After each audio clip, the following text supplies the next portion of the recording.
For the past week, my family and I were in the Rocky Mountains of Colorado.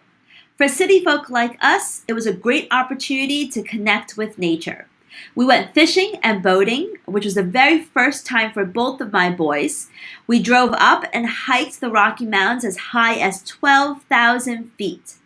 With very few exceptions, whenever I go on vacation, I trade.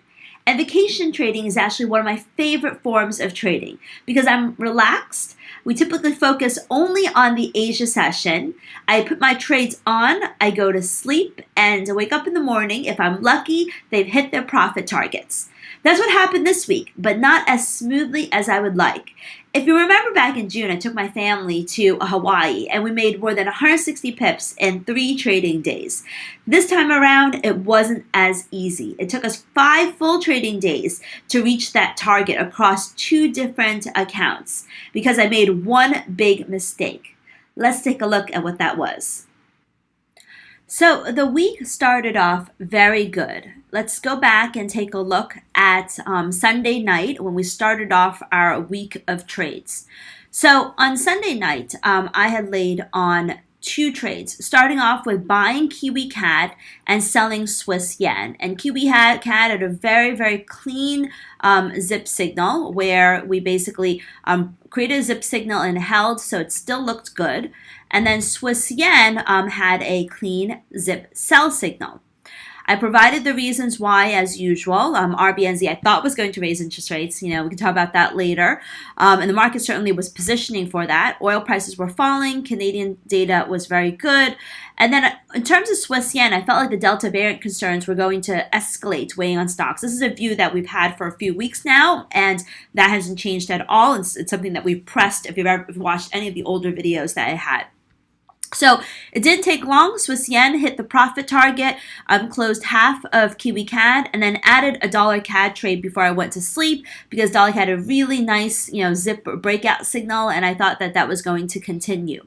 Provided the reasons why. Woke up in the morning, dollar CAD hit target. I closed Kiwi CAD for a little bit of profits, and we actually ended up 53 pips on the Sunday and Monday trade.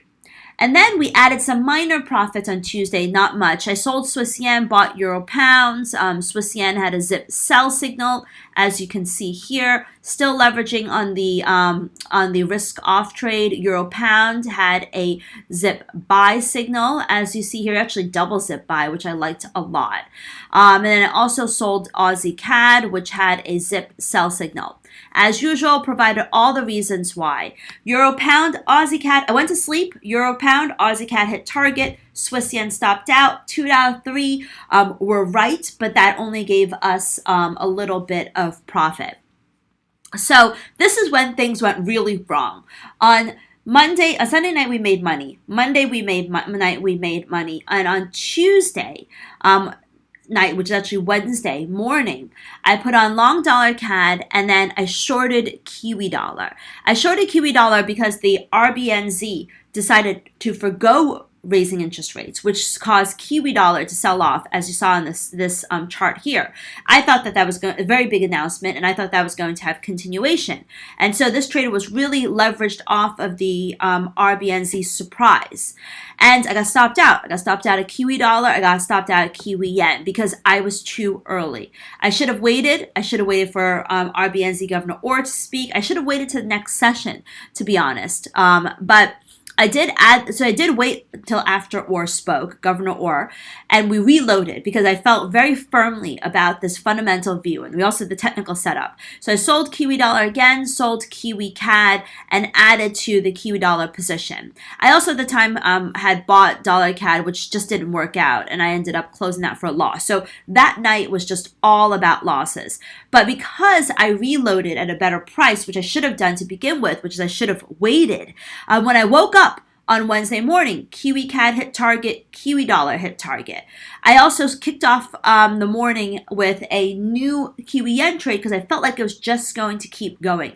And Kiwi yen did hit target as well. So I was vindicated in my short Kiwi view in the idea that the RBNZ's decision to leave interest rates unchanged and forego a rate hike was a very big one. And we did make up some of those gains, but still, we lost heavily and lost those 53 pips, lost the additional pips we made on Tuesday, and then some. As a result of being stopped out, all those times. But we tried again on Wednesday morning, and we did hit some profit targets. And then Wednesday evening, which is, Thursday in Asia, I put on a pound dollar short trade, a Kiwi CAD short trade. I went long Euro CAD, provided all of the reasons why, and then that was a good day, and we started to make things back. We hit profit target on pound dollar, we hit profit target on Euro CAD, we hit profit target in Kiwi yen. This is what I'm talking about, where it's really nice to put on the trades and wake up to profits. And so that's what happened with Euro CAD, Kiwi yen, and then I told everyone to close the Kiwi CAD if that was still open. And then on Thursday night, we put on a short Euro Swiss trade and a long dollar yen trade. So this was short Euro Swiss, really triple zip in this case. And then long dollar yen, which was a zip buy. And then I also shorted Kiwi Swiss, same view, pressing on the RBNZ view. So we had 3 positions on. Dollar yen was not looking good, so it was moving against me, so I had to close that trade to give up some of the profits. But Kiwi Swiss, we came very close to target, within 2 pips. Euro Swiss hit target, and we ended up the week in this channel up 85 pips. So we had 4 out of 5 good trading days. It would have been even better if I didn't make that drastic mistake of jumping into selling Kiwi so early post RBNZ. And then we made 80 pips in our Smooth 40 channel. And so the Smooth 40 channel here, we started the week off, we shorted Aussie yen, gave all the reasons why: Australia extending its lockdown, Delta variant concerns, Aussie yen hit target. In this channel, I also sold Kiwi yen too early after RBNZ, and this one ended up getting stopped out. So those 2 trades were a wash. But that's okay. We went back in at the beginning of the New York session, which really should have been the most appropriate time to go in, which is you wait till the next session. Shorted Kiwi yen, shorted pound dollar, provided all the reasons why. Pound dollar, Kiwi yen both hit profit target. And that's basically how we ended up with 80 pips in Smooth 40 channel and 85 pips in our daily trades for a total of 165 pips this week. So if you want to trade with me every single day, I invite you to check out bkforex.com, because that's what we do. We trade every single day, and we trade these fundamental and technical combinations.